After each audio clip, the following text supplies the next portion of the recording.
So good evening, everyone. Thank you for being here. I know we're expecting a few more to trickle in as the evening goes. But thank you so much for joining us tonight. We are very excited.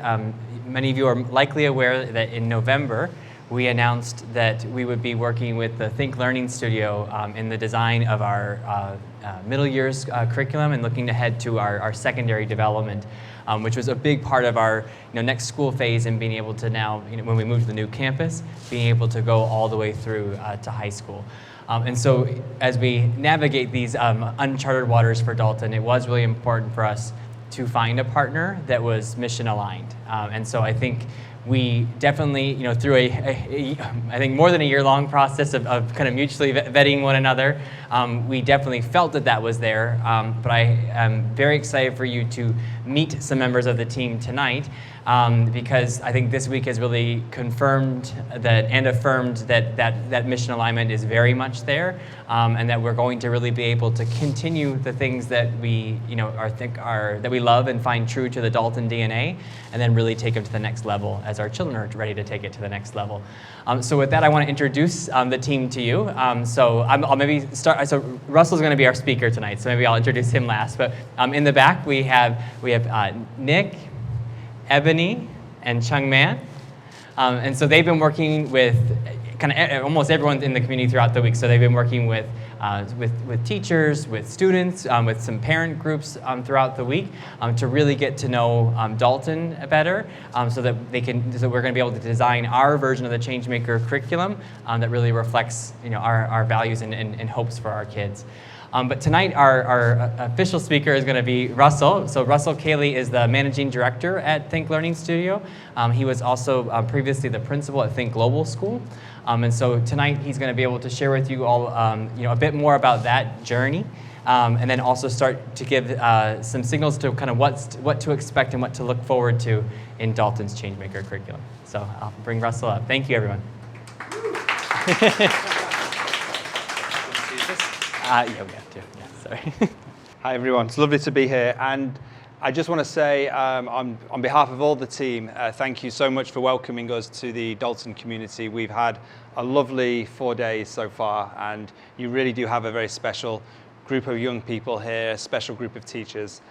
We've been welcomed with open arms, and we're delighted to work with you over the course of the next, for the foreseeable future. So let me get my clicker. So, what is the Changemaker curriculum? Well, the Changemaker curriculum was born around 8 years ago, maybe actually a little more, about 9. And actually, Nick back there went around the world with a team and designed the framework of what could be a future-facing, project-based learning curriculum. So it was very early on. We realized that the IB wasn't for us. We were a very successful IB school. If you want to measure education in terms of results, we got good results. But our young people were not happy.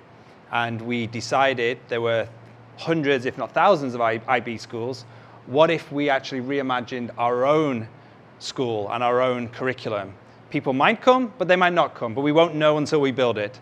And that's what we did. Think Global School is unique because it's a traveling school. We go to 4 countries every year. Don't worry, we're not bringing that to you. So you're not, but what we are bringing is some of the learnings of the project build and the project-based learning. And I think we've made, I'm very happy to say, we've made a lot of mistakes along the way. We took chances. And I think that's where we can help. Over the last 15 years of building a school and the last 8 or 9 years of building a project-based school, we've done a lot of learning.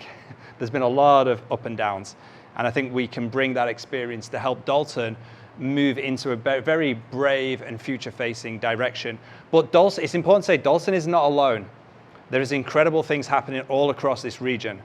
You only have to look to somewhere like Japan, Hakuba International School. They're also building a project-based learning school. There's some schools down in Bangkok in Thailand. Schools like Verso, they're also building project-based learning schools. You're not alone on this journey. This isn't Dalton going out completely alone regionally. These curriculums are beginning to emerge because what we are hearing loud and clear is that young people are not happy. They're not happy with being tested, and being the result of a test. Young people are more than that, like we are as adults. And I think young people are demanding an education that actually speaks to them as human beings and individuals, not the result of a test. So that's the way we're going. But I think it's important to know this is a global movement of reimagining and redesigning educational curriculum. So in our first phase, we're redesigning 7, 8, and 9. And then that will be our first step into this journey. And Dalton is a wonderful school. We're not coming here to perform open heart surgery on Dalton. We are coming here to help enhance the middle years program, but you already do wonderful things. We are coming here to help that journey. Not all that much is going to change. So that's the first thing to say. So I've got a few slides for you tonight. And this is the first question I'd like to open up to the audience. What do you hope to see in your child by the end of their Dalton journey? So I'll just throw this out to you, whether you're a teacher or a parent or a young person thinking about coming to Dalton. What do you want at the end of a young person's educational journey? Feel free just to shout out. Don't be shy. Please, madam. Yeah. Equipped with 21st century skills. 21st century skills. Any particular that you think is important, or just the general appreciation? Problem solving. Problem solving? Being resilient. Yeah. Those are the two things on the top of my list. Great, thank you so much. Problem solving and resilience. Any others? Any other things you hope for a young person as they graduate? So we've got embedded in 21st century skills. Any others? Must be something. Yes, Nick? Sustainability and understanding the climate around us and how we preserve it. Okay, so sustainability. What we're hearing out of research in the US particular, is young people are immensely frustrated that they're not more involved in real world problem solving. And they're actually isolated in the four walls of the classroom. And there's a lot of problems going on right now, and young people want to be part of the solution. And what research is telling us, particularly out of the US, is that they're not feeling part of that. But I'm sure if you ask young people in Hong Kong, they'll be feeling similar. Any others before I move it on? So what do you hope to see in a young person when they come to the end of the Dalton journey? All right, well, I'll move it on. If anything comes to mind, just jump in. Don't be shy. So that's the first thing we noticed when we walked into this building was the motto and the mantra. Dalton's mantra is, I'm not led, I lead. So this will be our anchor. When we design this curriculum for Dalton, we're always going to be guided by this principle. The concept of leadership, the concepts of leading the way. Now, obviously, there's a part where fellowship comes in, but Dalton's mantra is about leadership, and we as a design team, we want to honor that mantra and that anchor. So that'll be at the heart of our build. So about Think Learning Studio, we were incubated in Think Global School. We came out of that as our origin story, but now we work with schools and institutions all over the world, helping schools move from what I would say is A to B. Helping schools take a step forward and a step into the future. That could be teacher training, that could be curriculum building, that could be future skills, but we're out there right now for about 2 years helping schools evolve and develop, and those relationships all look differently because schools all have unique issues they are trying to fix. And with Dalton, it's obviously, it's the middle years program we're laser focused on. So, this is what we'll be building. We'll be building 4 Ps. Project meets place, meets portfolio, meets people. And what we mean by that is we want to appreciate the Hong Kong Bay region. We want to build a place-based curriculum that appreciates and understands Hong Kong. What is special about Hong Kong? When I left school, I grew up in Manchester, England. When I left high school, I knew nothing about Manchester. Pretty much zero. I knew nothing about the Industrial Revolution. I knew nothing about the history. I knew nothing about the economics, nothing about the government. I left, sure, I knew a bit of fractions, a bit of calculus, but I knew nothing about the place I grew up. And it was incredibly sad. And it's only much later that I've kind of plugged myself into where I'm from, understanding home. So we want to understand place. Hong Kong has a whole incredible region to understand, and we'll be starting off our research in the Bay region and beginning to understand your history, your culture, your language. Young people doing project-based learning, we're going to help them visualize this learning through a portfolio. So through a portfolio of learning, they'll be proving that they've learned things. Now, you think of when we left school. What happened at the end of our history exam, let's say? What did we have as proof that we'd learned anything? I had a 5-side essay. That's what I had. My exam was 2 5-page essays. It got sent off, I got a grade back, and that was it. Learning was done. Off you go. Good luck at uni. Our students are going to leave Dalton with an incredible collection of portfolios, which will be artifacts of their learning journey. And our students from Think Global School, which is our origin story place, are still using these portfolios to prove their learning. And they're getting jobs with these portfolios, they're getting work experience with these portfolios, or they're just very proud of these portfolios that they've created, especially as they move up through the years and these portfolios evolve and get better. And probably the most important one, people. Empathy and understanding each other, which I think we're losing. You know, this idea of understanding each other as human beings. You know, how do we communicate with each other? How do we empathize? You know, how do we build relationships with each other? You know, education is so siloed in its traditional form. So what we want to do through this curriculum is bring young people together to problem solve, communicate, make decisions, disagree and fight. That's okay. They do that. They will have different ideas, but that's the real world, isn't it? In the real world, when we're working, we will not always agree, and that's okay. We don't need to protect young people from that. Of course, we'll be there to mentor them and help them, but we want to make this relevant to the real world. So this is the team. You've already met us. We've also got 2 researchers as well working hard in the background, Maria and Zoya, and the 4 of us who are here at the moment. Our origin story, as I said, was Think Global School. So it's a traveling school that became project-based, and we create something called the Changemaker curriculum. I think it's important to say we are not building that. That is the origin story, that is inspiration, but we are not building our former program. We are building Dalton's program that is for you. We're inspired by our origins, but that will not determine where you go.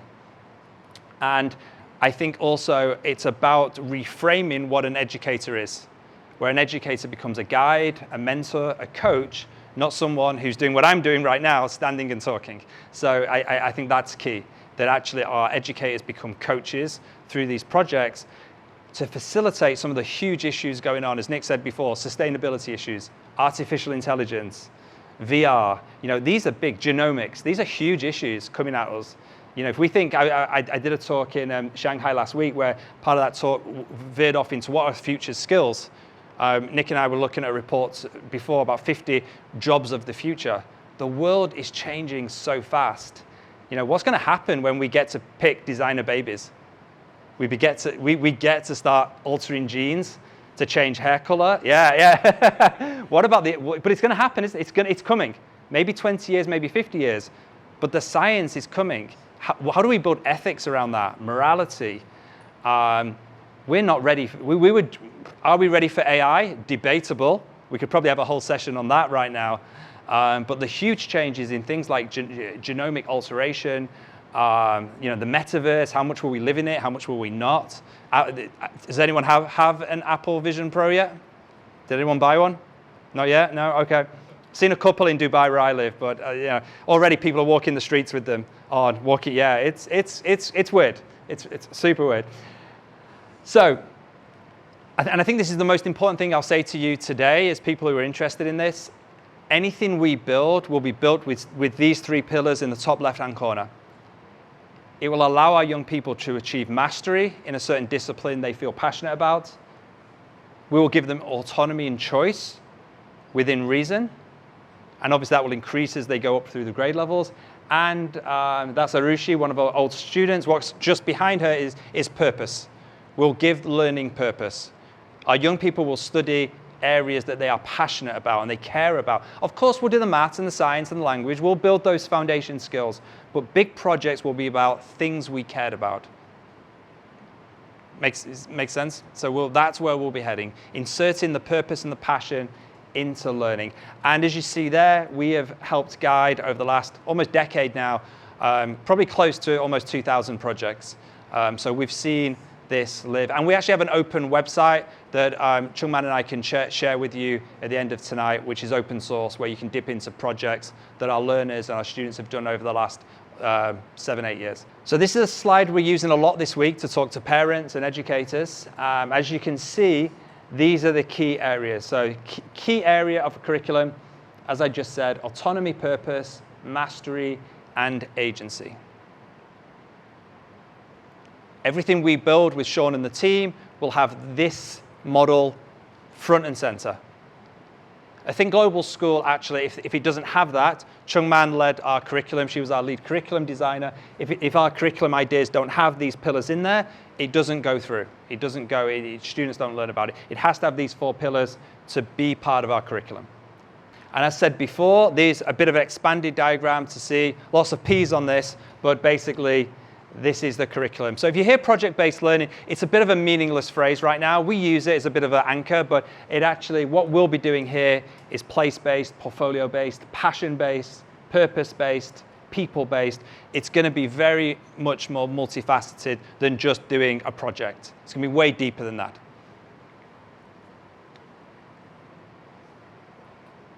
So with that in mind, project-based learning itself, well, what does it look like? So we'll be linking what the Dalton students are doing with the real world. Can you just give me some ideas? What's happening in Hong Kong right now of importance? If you were going out to do a passion project, what would you do? You were back in school. I said, okay, off you go and do a project. You've got 8 weeks to create something. What topic would you study? You've got the whole of Hong Kong at your fingertips. What would you study? Help me out.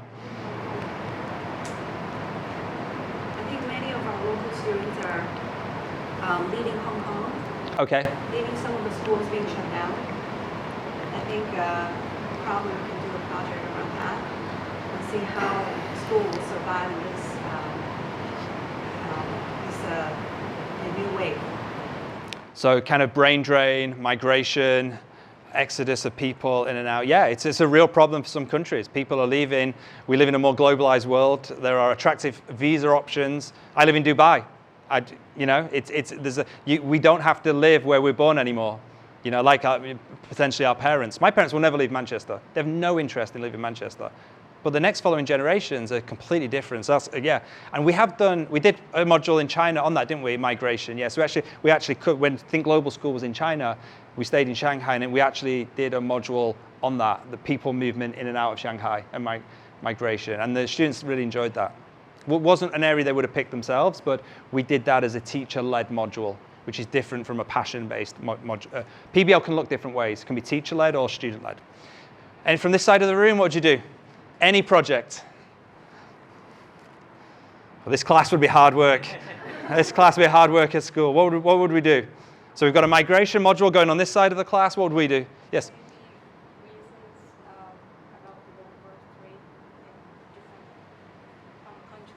Say again, sir? Oh, low birth rate. Yeah, low birth rate. Yeah, I read an article in Japan recently. Massive issues. I don't know if it's the same in Hong Kong, but massive issues with birth rate and going down. We actually were very lucky. Nick, you might remember this when we met Hans Rosling. Yeah, we met the famous. He's sadly passed now, but we had an audience with Hans Rosling, his TED Talk's brilliant. You can find it on YouTube, and he talks a lot about birth rates. And he actually said the only place we're going to see, I think it's next 20, 30 years, the only significant birth rate increase will be Africa. Every other continent will see significant struggles to maintain birth rates. And we're already seeing evidence emerge in places like Japan that birth rates is a real issue. Okay, so your module would be around birth rates. No, it's great module. Okay, one more. What else would we study? So we've got Hong Kong birth rates, we've got migration and the brain drain. What else? Yes. Oh, AI. Okay, go on. It's a very hit topic Okay. around the world. So maybe what the kids keep talking about, many jobs maybe replace, maybe replace, or maybe also creating a lot of jobs. So how can we use AI to help us? How can we prepare? Okay. So AI, preparing for the future. You mentioned there job market. Are we going to need teachers in 10 years? What do you think? You still think so? Will teaching be the same in 10 years with AI? No, don't think so. Will every student have an AI personal assistant in 10 years?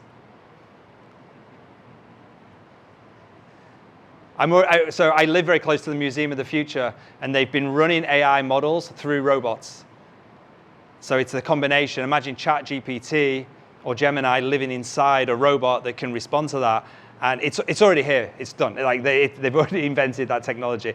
And you will ask it questions, and it will just respond to you. Just the ChatGPT would, but it's in the form of a robot. So will students in 10 years have a personal AI assistant? You think so? Possible, yeah. Yeah.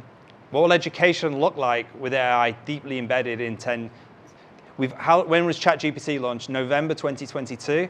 Think of what it looks like now, how many models we have. NVIDIA just launched their AI, I think 3 or 4 days ago, huge new model of AI, and they have infinite resources.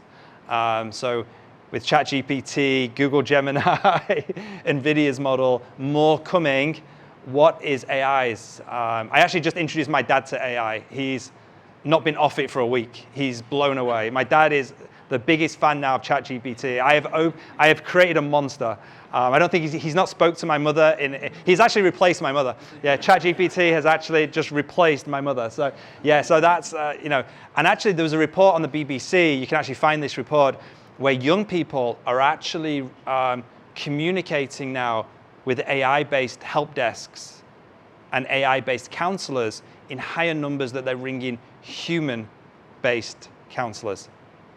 Have you seen the movie She with Joaquin Phoenix, where he falls in love with an AI? No? Okay. There's a lot of questions out there, but that's true bit of data. BBC just did a whole report on it. You can find it. But young people are actually communicating now for help, mental health check-ins with AI models. And there's numerous reasons why that's happening. We always frame, just as 3 people did there, we always frame our projects with a driving question. So our driving questions here were around birth rates, migration, and AI. We'll always do that, and we'll always look for dynamic titles, dynamic driving questions. But the key is, your young people, if they're at Dalton, this will always be interdisciplinary, because that's how the world is. Science meets economics, history meets anthropology, law meets ethics. We don't learn in the real world in bubbles of siloed subjects. Maths is usually always combined with economics. That's the real world. But in school, we've separated real world from theory, and we want to put that back in. So let's take one of your examples. Let's take the AI examples. What 2 subjects would you study in your module of AI, do you think? Classic, traditional subjects. You can help her out as well. It can be group effort this. Science, okay, which type of science? Computer science, like technology science? Computer science, okay, yeah. Okay, so computer science would be one discipline. What, if we did your project on AI, what else could we combine with computer science? Math? Okay, how might we combine math? I agree with you. Okay, data crunching, coding, the code that goes into AI and how we crunch the data, usage of AI. So tons of maths in that, isn't there? Anything else? Computer science, maths meets one more?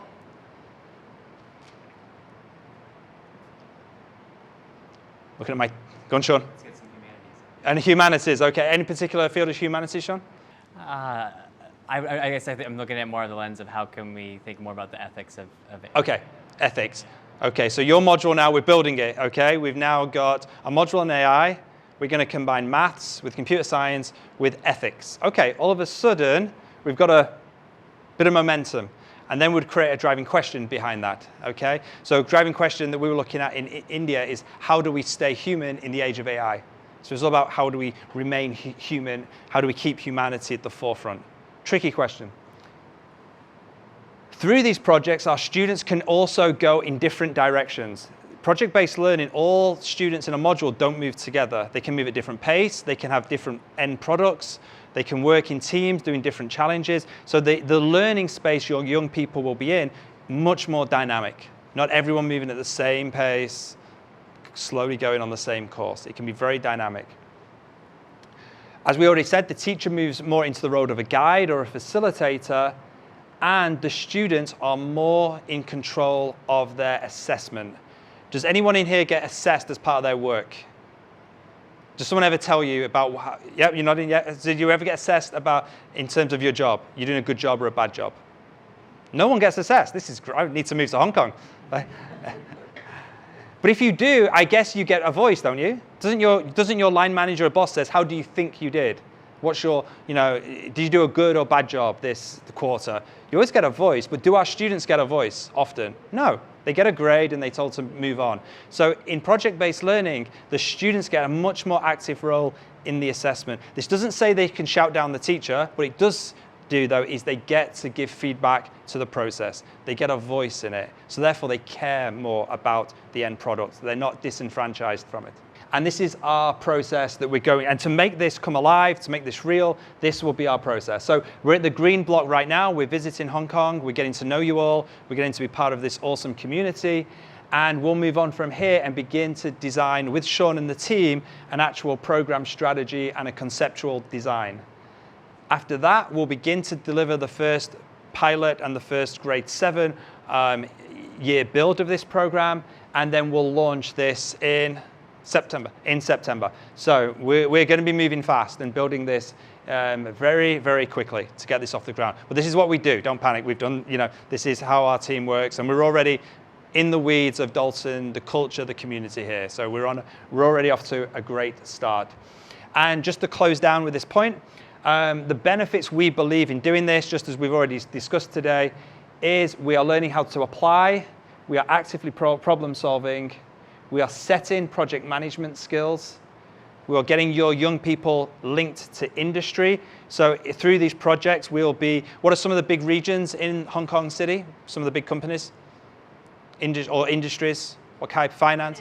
Finance, yeah. Any others? Fashion. Professional services and finance, yeah. So modules that could be linked to professional service. We'll be ringing the experts. We're getting experts to come and speak. We'll be linking up with those services. If we're building our AI projects, we'll be looking at who's in the AI space and asking them to either Zoom in, call in, or come in and visit and be guest speakers and lecturers. We don't expect in project-based learning for our educators to know everything. That's how education's got out of date, because I'm a historian, but there's lots going on in history and has happened since I left university that I'm probably not studied deep in as I did, World War II, the Vietnam War, et cetera, et cetera. So things have changed, and we want our educators to do cutting-edge, real, relevant subjects. Again, in addition to the foundation skills that we're not ignoring those. They'll still be embedded. Possible internships and mentorships, and potential pathways to direct employment. That's more for the high school, but we are seeing with our students in our former role at Think Global School, those students are becoming very employable because they have problem-solving skills. They have critical thinking. I was at the Dubai Future Forum about 4 or 5 months ago. So they gather about 500 of the world's key futurists, get together in a room and start talking about key issues. Apparently, I'm quite lucky, because what's the graduate certificate they're looking for right now? It's actually history, because of the skills you said at the start. Actually, employers are looking for critical thinking and problem-solving skills now. They can teach the rest. They need critical thinkers. They need problem solvers. And I'm going to leave this up. Chungman kindly put this together for us. This is a sample project. You can scan the QR code, and it should take you to a sample experience that Think Global School did. This was actually over the pandemic. So we did this as a virtual module. So PBL can be hybrid and virtual as well. We'll obviously be doing it in person. And yeah, that is my 15 minutes. Thank you for listening. Thank you for creating the framework of an AI module that we're going to steal now and design. And thank you for welcoming me and the team to Hong Kong and your absolutely amazing community. Thank you.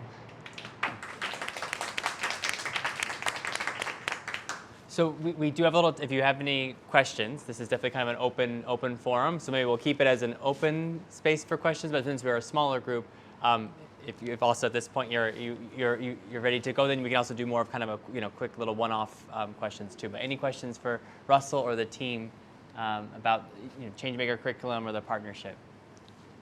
You can ask anything. Yes. How do we parents need to prepare ourselves to understand, to expect our children, what kind of students our children will become to? That's a good question.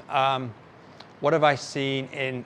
I can talk to you with clarity through being principal of Think Global School. And what I know I saw, is students much more engaged in their learning, students who cared more, students who were part of the process, and actually students willing to take risks and try things, not sadly like probably I was for many years of my educational life, disconnected, disengaged. I really feel that our learners at Think Global School were connected to what they were doing. I'm not saying they were perfect, that's not what I'm talking about, but I do think they cared, and I do think they were passionate. And when we would do, it was a boarding school, so when we'd often do bed checks at night, because we wanted to, we had to have curfew, and then we had to check them in, make sure they were where they should be. And you'd often do the bed checks, and they were working away on the projects. And I was the one going, stop, like we finished class 5 hours ago, 6 hours ago, like disconnect, go and call your mum, your dad, or just relax. He said, no, I'm good, I'm good.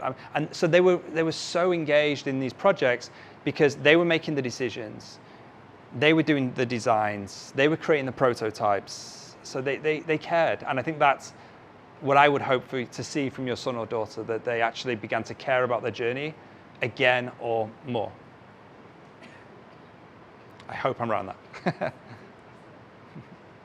That's what I saw from my heart. That's what I saw. I'm not saying this just to try and impress you. I genuinely saw that with our learners at Think Global School. They really did care about their work. And we always ended with a showcase. So after every significant module, the students had to either through a TED Talk or creating a prototype that they would show in a booth. And you would all come as parents or teachers or people in the community, and you'd walk around and you'd ask them the question, hey, why did you design this? What was the purpose? What's the process? Or you would sit in the crowd like this and listen to maybe 3 or 4 of them talk about their journey. So they were always not just creating a portfolio and working towards an assessment, they had to put on not a performance, because that sounds a bit fake, but they always had to create something that we're going to show to the community. So that created a whole new level of engagement as well. Because young people don't want to look stupid. They don't look silly, so they want to do their best. They want to perform, and especially for mum and dad, they want to do well. So that was always, and we had parents fly in whatever country we were at to see the showcase. Yeah. Any other questions? I guess Dalton is moving step by step. We started middle school first year this year, and in the future we'll move into a high school. Will there be any major difference between the middle school and the high school? You good? If I? You want to start, or you want to? I can start. Yeah, I can start. I think, and Sean and I have talked a lot about this. I think a growth in choice. I think it's scaffolded.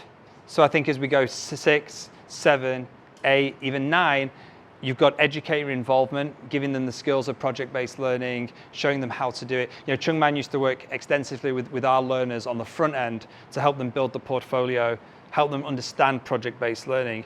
But later in the process, in your case, it'll be 10, 11, 12, you'll see that freedom grow. And therefore, the learners will be directing the learning much more on the back end, where we would have built the skills on the front end. And then in the middle, we're really guiding them, helping them find their passions. At the high school level, I know we're not there yet, our learners would do in grade 12 something we call a mastery project. So where they take everything they've learned through the process and they create something what did they enjoy the most about that whole package of learning? And then they create, and maybe it's AI, maybe it's, okay, my mastery is going to be about AI. That's what I love the most in this journey. And that is like a thesis where they have to then do an oral defense. And that will be the weightiest of the portfolio. But many of them have taken that to university admissions interviews, and many of them have taken this to job interviews. And I know certain students who've got jobs because of that mastery portfolio. Because if you're thinking, if I come with a bunch of grades, yeah, great. But you come with a 100-page portfolio on that. So the example I'll use is a student of ours called Grace. she was into special effects. She loved special effects. Most schools would have just said, do your maths. Her projects were on special effects. She now works in the movie industry on special effects and I know her father really well, because she took her portfolio to the job interview in Australia and presented that, which no one else had. So she got the job, because most employers are wrestling with, yeah, you've got 10 A's or 10 A stars, but so do most people now. You've got a 42 on the IB, yeah, well, what else can you do? As you said, can you problem solve? Can you critically think? And my friends who are entrepreneurs or trying to hire are struggling. They're struggling to find people who can do what you just said your wish was, who can critically think and problem solve. It's a real problem. So that's what we hope to do. And I think just maybe building on that, I think something that we've been talking about in the design this week as well is that as students have more autonomy and choice as they learn how to navigate and manage a project on their own, in high school they will be trusted with that. But that also part of our role, though, then as coaches and facilitators, is to help children kind of customize that experience for them based on those kind of longer term goals, right? So for some kids, right, depending on the type of university they're going to, that might mean that they take things like AP courses, right? But for many kids, that isn't actually something that's necessary for the pathway that they're going on. But it just really depends on the child, and working with that advisor on thinking about what's going to be kind of the just right fit for your path. And what's so great about this and why we are going with something like this versus an IV system is that we do have that kind of flexibility to be able to allow kids to custom make their high school experience, versus everything kind of sort of already being laid out and you have to sort of fit into those boxes. Thank you. What about if they want to build their own business? What about they want to build up their own business? Yeah, great question. So if, again, looking back at my former job, students who wanted to get into entrepreneurship and business, lots did. We had fashion businesses, we had tech startups. Isn't Max a millionaire now who's did an NFT startup? So yeah, so this is usually done through personal projects. Because like I said, there's two pots of projects well, actually 3 pots of projects that we launched. The first pot of projects was teacher-led. So me and you as teachers would lead the project and help them and coach them, and maybe do a topic that the student wouldn't choose themselves, but they're interested in. Then the young person might do a personal project, which is totally their choice, and we would just guide them and coach them, but we wouldn't tell them what to do. It's their choice. That's where we're seeing a lot of entrepreneurship. Or in the final stages of their journey, the mastery project, that's also where a lot of our students are doing entrepreneurship and building their own business. And what the mastery project does is actually that is very fertile ground for entrepreneurial projects. And a good number of our students have built businesses through that. And as I just said there, one of our students actually is very wealthy now because they built an NFT gaming project in their mastery project and turned it into a business. Did that answer? Was that great?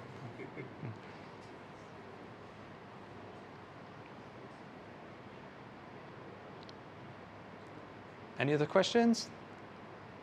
Well, we'll all hang around for a bit. Yeah, Good, we'll all hang around for a bit if you've got questions. So thank you, Russell, and to the TLS team, and thank you all for being here tonight. And yeah, as Russell said, we'll hang out for a few more minutes if you want to, chat further. But thank you all very, very much. Thank you. Thank you.